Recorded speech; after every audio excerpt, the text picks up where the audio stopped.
Perkenankan saya memenuhi janji dulu singkat saja mengenai Mbah Marijan sama Nyai Roro Kidul. Nyai Roro Kidul dulu, jadi memang Ustadz Ba'da tsunami itu kan 26 Desember. Gempa itu kan pernyataan Allah wa'agi itu kaidah. Semua orang sibuk dengan Gunung Merapi. Dan Sri Sultan sendiri menyatakan Gunung Merapi akan meletus 10 hari lagi. Sehingga semua tim SAR dan lain sebagainya dikerahkan ke daerah utara. Allah menyatakan wa'agi itu kaidah. Gue rasa aran-aran, rasa bagus. Sakarep-karepku. Lagu ngelek ngekei pipiling nang gue pipiling peringatan kepada Anda semua, kepada kamu semua. Intinya begini. Pusat gempa itu di Imogiri. Di sana ada makam Raja-Raja Mataram. Dan itu retak-retak sehingga sekarang tidak bisa kita rekreasi ke Imogiri, ke makam itu. Jadi kalau pakai istilahnya Habib Umar, itu memang era berakhirnya kekuasaan Nyai Roro Kidul. Karena kerajaan dan raja-raja yang berkoalisi dengan spiritualitas Nyai Roro Kidul itu adalah Raja-Raja Mataram. Dan ini sudah berakhir. Sudah 500 tahun sudah Mojopahit hancur. Sekarang kita harus kembali kepada zaman baru. Sekarang akan muncul Demak yang baru. Kerajaan Islam yang egaliter, yang maritim. Tentu saja bukan Indonesia akan menjadi kerajaan Islam, tidak. Tapi berwatak seperti itu.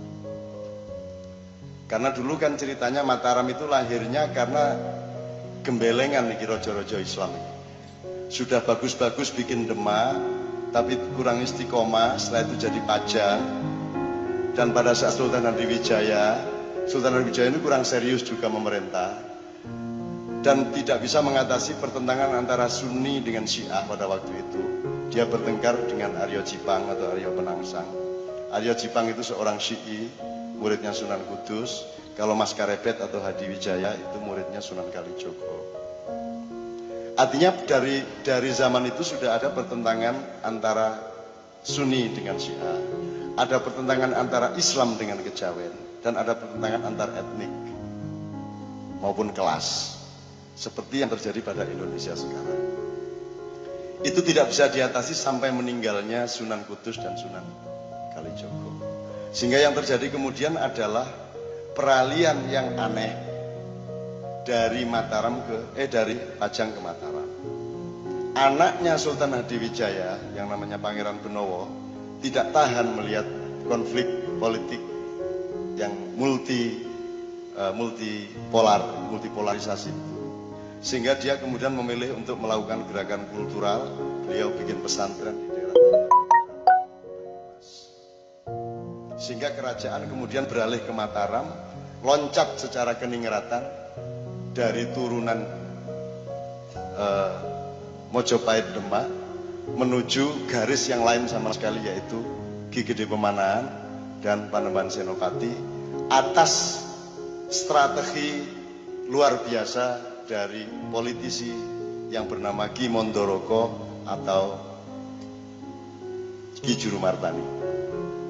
Nah, apa bedanya Pajang, Demak, Pajang dengan Mataram? Bedanya adalah selama kerajaan Demak dan Pajang, setting atau kekuatan atau koalisi spiritualnya adalah dengan para wali.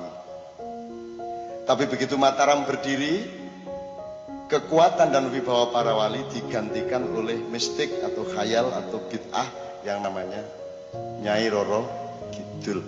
Dan kemudian itu berlangsung meskipun coba disembuhkan oleh Sultan Agung, tapi tetap saja Nyai Roro Kidul berkuasa sebagai mitologi, dan itu berlangsung sampai Indonesia merdeka, sampai zaman Soeharto.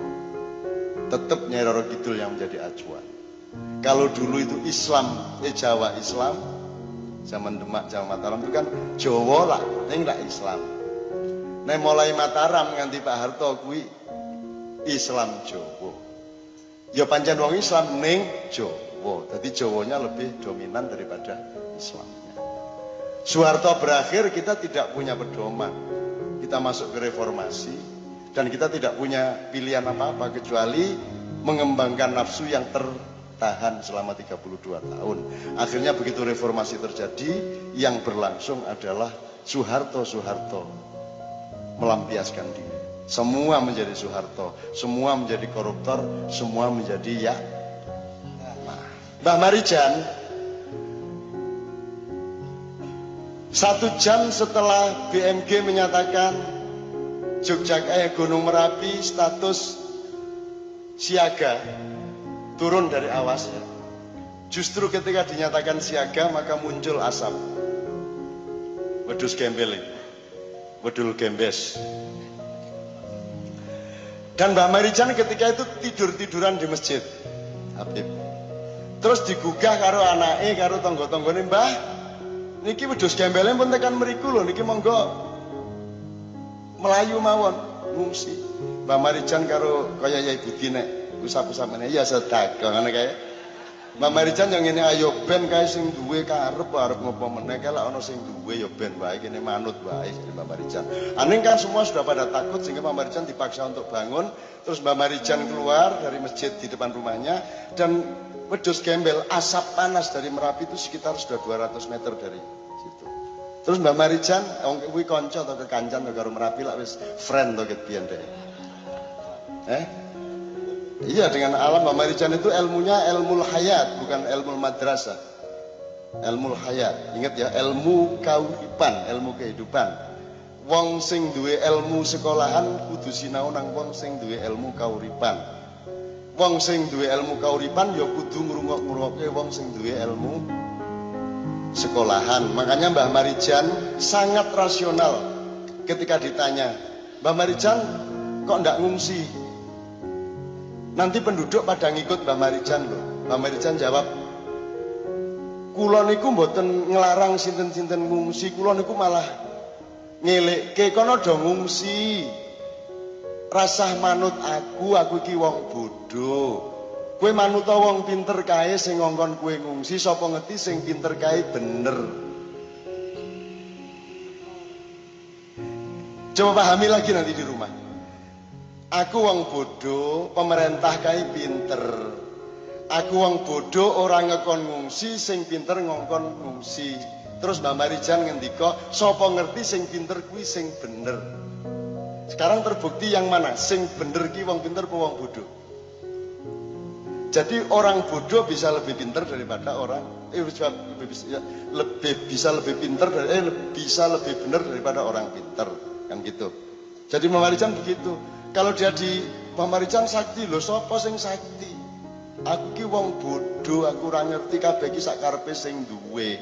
Jadi ketika asap itu sudah 200 meter, wong gandeng Mbah Marijan iki wis apal karo dulur-dulure kuwi. Mbah Marijan yo, piye kabare? Assalamualaikum. Assalamualaikum. Assalamualaikum. Allahu Akbar. Allahu Akbar. Allahu Akbar ping 3. Njur asepe leren. Mulek-mulek dhewe kae njuk menggok rono. Njur nggone Mbah Marijan ora dikenani asap, kiwa tengene kena. Bar ngliwati nggone Marijan lagi ngumpul meneh asepe. Jadi ana kelowaan sing tidak kena asap itu di tempat Mbah Marijan. Ini kalau kita tidak hati-hati kita akan menyangka Mbah Marijan orang yang sakti mandraguna. Dan kalau Anda tanya sama Mbah Marijan kok sakti tenan? Mbah Marijan guyu lah sing sekti ki sapa? Aku ki ya ora mudeng kok leren ki ngopo aku ora mudeng. Kuwi lak sak kersa-kersane sak karep-karepe sing duwe. Sekarang saya mendapat SMS dari Sidoarjo meminta supaya Mbah Marijan datang ke Sidoarjo untuk membuntu lumpur. Demi Allah ini. Kan terus tak loh. Kok Mbah Marijan ya karena semua sudah mandek ini, teknologi tidak mampu, dukun-dukun sudah ratusan kumpul di sana tidak mampu, siapa tahu Mbah Marijan bisa. Aku terus tak kei nomor telepon, iki teleponan lewat kene kowe iso sambung Mbah Marijan, kowe mesti ming diguyu karo Mbah Marijan. Mboten saged kula, ngendhek napa-napa mboten saged. Yang terjadi bukan Mbah Marijan mampu menghentikan asap. Yang terjadi adalah Mbah Marijan orang bersih hatinya, oleh Allah disayang, sehingga pada momentum itu tidak dikenai oleh asap dari Gunung Merapi. Nanti sore kalau dia mungguh, kalau dia riak, dia kabur, mungkin Allah tidak mengizinkan lagi perlindungan itu. Jadi sekali lagi, la haula wala quwata illa billah, tidak ada orang sakti. Makanya kita sayang-sayang Mbak Marijan ini jangan diuas wisu-wisu durinas, nanti dia ikut kesurupan. Kayak wong ampuh istiqomah ora kesurupan.